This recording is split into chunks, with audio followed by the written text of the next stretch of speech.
I burnt my pasta last time I made a video, so because I thought I was going to keep within the sort of 12-minute time frame, and I didn't, and I ended up burning it. But anyway, I yeah, so I said quite a lot in that video, but yeah, that's how I think the you know, I see I see good and bad in the presidentials. Before, I kind of, a few years ago, I kind of just saw bad in it, to be honest. Like, I kind of assumed that the government was doing things well. I mean, I didn't know anything about the American government a couple of years ago, so you know, when Donald Trump first got in there, I kind of thought it was dangerous, because if Donald Trump didn't actually know anything about the government, then, you know, he could just go in there and just say, right, let's try and make as much money through selling oil as possible, and I don't really care about anything else.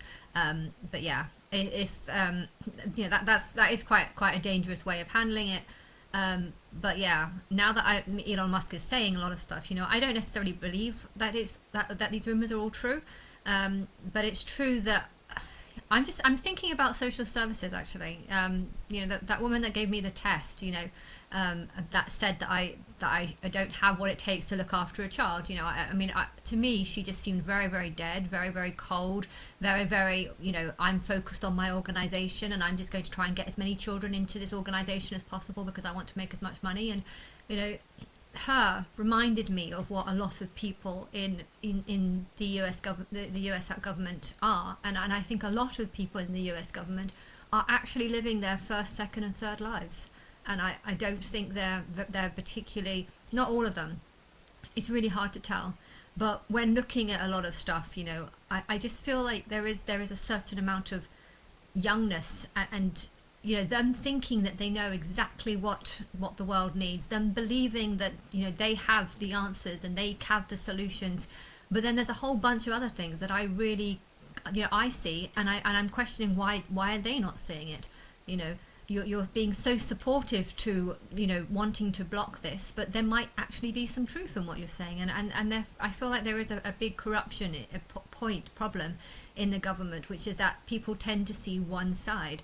And it's true, if you're donating huge amounts of money to another country, how do you know that the money's going to get there? You know, that I've heard when my mum worked at Oxfam once, when she was like 20 or whatever, and she heard something where she said £1 of a penny of every pound goes to the charity, and the rest goes to the organisation. And you know, if Oxfam can do that, then the government can definitely do that too, and that is making me worry. Now, I don't want to say that this is definitely happening, but whatever's going on with this the train track that's in England, this high-speed rail, apparently it's costing billions and billions of pounds. Like, okay, I know it's expensive, you need all the concrete is expensive, things are going up in price, knocking down of houses, buying up of land, you know, there's a huge amount of money that does need to be spent.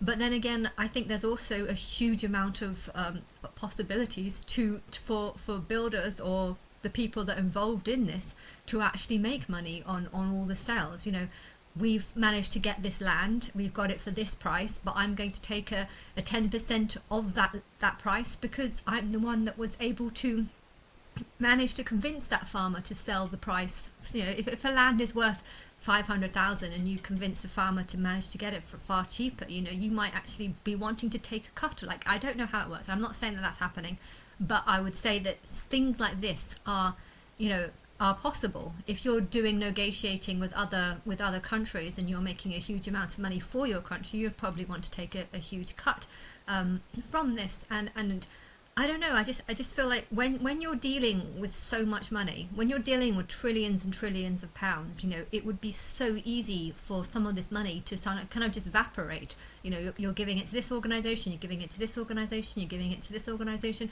But if you've got like 1,000,000 or 1,000 organisations to give it to, you know, it might be easy to think, well, this organisation deserves this and this one deserves this.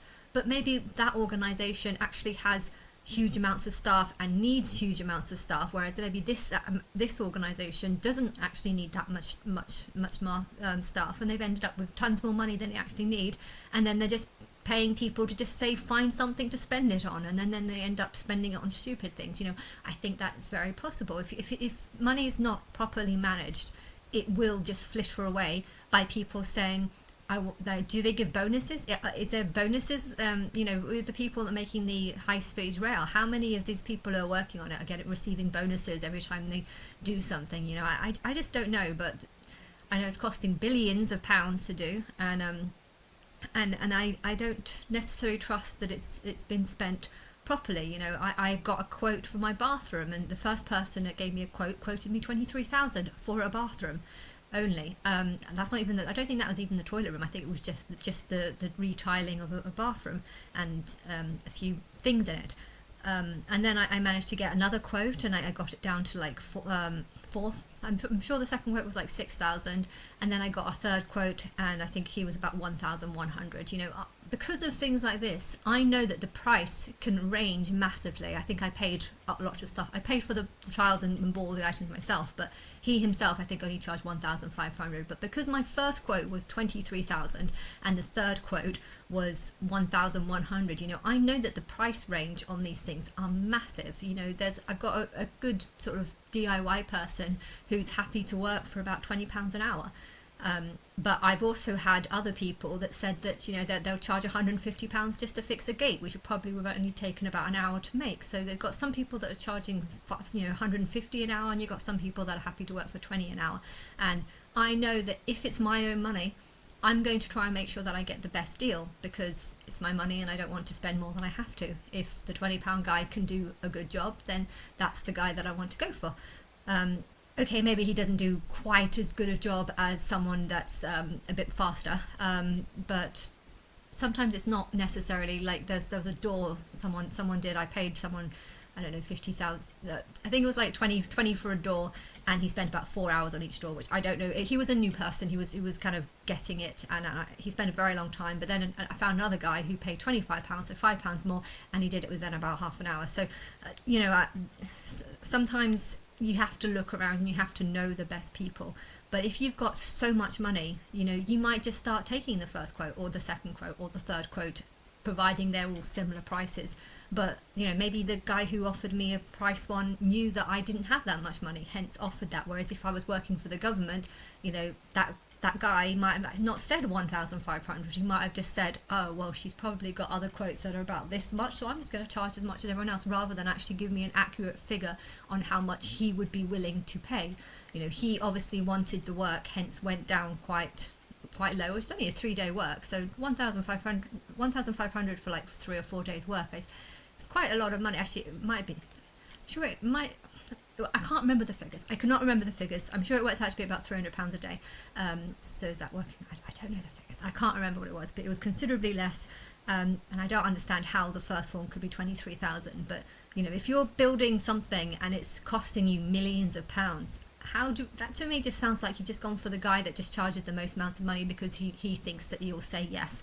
And if you're tight with money, or if you're spending your own money, you're going to spend it wisely. But if the only reason why you have this money is because you've given yourself a position where you look after this money, but you haven't actually put that much in.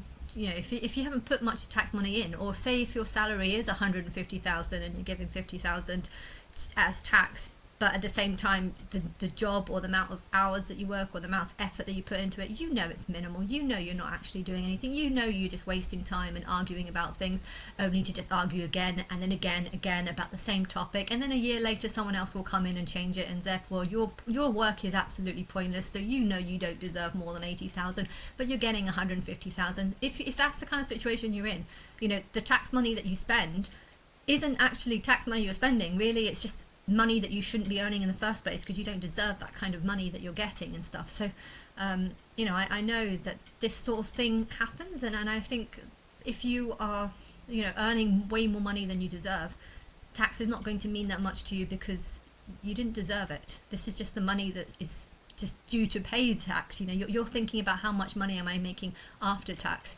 and you're thinking that's the money that I should get paid, when really you should probably that's the money you should have got in the first place, and you probably should pay like 10, 12. If you had less money, I think you'd be far more you'd value it a lot more. And if the average person has 23,000, they don't have money to play with, And if or even if it's 40,000, you know, you don't want £10,000 of your 40,000 to go, because then you're left with 30,000, and this will really change your life. And so you want you to know that your tax money has been spent wisely. And if you've got a bunch of people in there that are on 150 grand salaries, you know, they don't know what poverty is like. They don't have a refreshed memory. Maybe in their past life they knew, but they don't have a refreshed memory of what poverty is like in this day, what it's like to not be able to afford stuff, and therefore they might be more frivolous with how they spend. We've got 3 quotes, they're all similar, that would be good enough, rather than think, you know what, let's find someone that, you know, might actually be willing to give a better price, or you know, would you willing to dress up like a tramp in order to get some, or dress up like a poor person in order to get a quote, just so that you know that the quote will be lower. You know, if you look like you don't have money, the quote you'll probably receive. You could try it. Get a builder to come over to a house and dress up like you don't have money. Dress up like with the house being cold, and you know, you're looking like you got secondhand clothes on and stuff, and see what the kind of quotes are, and then get those same people to go to a different house, only that person needs to dress up like in a business suit, look like they're busy working. You know, I bet you'll get double. I bet the quotes would go up double, and I just, things like that, you know, it makes me wonder, would the government even bother to do this, or are they just taking, if they are building some constructions, are they just taking the first quotes that come along? And you know, are people coming from 20 grand salaries and then getting 60 grand salaries just because they know that they can? You know, part of getting workers in is finding out trying to secretly find out what they're on, and then giving them a better deal because you want them, and if you really want them, if they turn that down and you really want them, then you start going up. But yeah, this is kind of how finding, you know, good deals are. You find people that are willing to work at a good standard for a low price, and if you can find other people that can work at a similar level for even less, then you kind of need to go, your business is to kind of go with, you know, switch over. And I just feel like the government might not be doing so much research on what you know, if people are on 20 grand and then you offer them a job for 60 grand, you know, what would have happened if you would have offered that same job for 30 grand? You know, it's better than what they had. It's up. They would probably accept it, and therefore, are they really like, or are they just rushing through this and just adding is the cost of the HS2 just going up massively because people aren't properly getting workers in for a low rate? Or are you deliberately just upping the price because you can? You know, I don't know. It's not fraud, but it's not done correctly. And with the government, I feel like America is worse. You know, the amount of money that's going to Ukraine and stuff. I mean, is this all lies? Like, it would be so easy to just say, oh yeah, we sent 120 billion over to Ukraine, and yet they receive a penny of every pound. You know, if something like that happens, then it's quite believable. I think it's very believable. But where does the money go? Like I would love to be in Treasury and just to actually see where the money goes. But I think I'd probably just be very, very shocked. I think I'd be very disappointed if I knew where it goes. But I don't know. It's not for me to decide these things. But yeah, if you're earning a business and you pay less tax, you might want to use this money that you make to try and put into your business to make it expand even more and stuff. But then again, sometimes it can actually have a reversal effect. You know, you don't want to give your tax money away, so you can start spending money to try and build up your business so that you don't end up paying a lot of tax. I mean, so that I know that there's that I haven't actually mentioned. There's the idea that, you know, if you give yourself a set salary of 20,000, but really, you know, your company's making 100,000 each year. But if you just put the 80,000 into, I think it's Premier Lodge that does that. They have companies, hotels. They rent it out, and then any profit they make doesn't actually go to the taxman. It actually just goes to building new Premier Inns, which is why they've got so many Premier Inn buildings all over the world, all over England, because they use they take out a salary, but they use any money that they get any over any income. What's it? No, any profit. They use all the profits that they make on creating new houses, and therefore it doesn't really new buildings. So it doesn't really matter how many buildings they have. All it matters is that they spend the profit that they have on more construction, which helps build up the hotels. So even if the hotels are empty, they still kind of find themselves with but I do think that there's other uses for it. You know, if you have hotels that are empty, you know, you could always you can sell them, but then again, if you did that, the money has to go towards the company, and again, you're making a lot of but you can never have too many houses. I mean, the house prices are so expensive that I don't think you could ever have too many. But the problem is, why are they so expensive? If there's so many being built all the time, then why are house prices shooting up so much? You can't just keep taking away the forests and keep taking away the green land. So I don't know. It is a complicated. There's lots of things that this, but fraud is but when it comes to the prime minister versus president, you know, I would have a middle ground. So you have the general sort of team, which are people that are voted by the different areas of the land that come over and they communicate with their council and try and discuss lots of things. And then you have the sort of main team, which could be small or large, but they like the TYT. I would say that they it's not about having lots of money or stuff. It's just about having support and then getting some sort of vote and stuff. But yeah, right now I know that can't happen, because people don't realize how bad people are. You know, I was talking to someone yesterday, and he kept wanting to, you know, to kind of state his knowledge, basically. So if I would say that I made the English language and it's the language, you know, that's God's language, he would kind of be like, oh no, it's comprised of many different languages, and it means angel in a specific language. And you know, he kind of kept putting to the back and stuff, and I feel like there's a lot of people that are just so materialistic in the past and worldly. They're so worldly that that they can't see the true state of just how bad people are, and it's complicated, because it's not really for me to say if bad is good or bad. You know, bad people could be anyone, and there could be good in that as well. So it's you know, you could say someone's bad for not agreeing with you, but maybe them not agreeing with you makes you see certain things, and hence they've actually helped you by helping you see things that you didn't see or didn't want to see. And I think with a president, if people around you are saying things you don't like, you could just get rid of them, whereas with a prime minister you can't.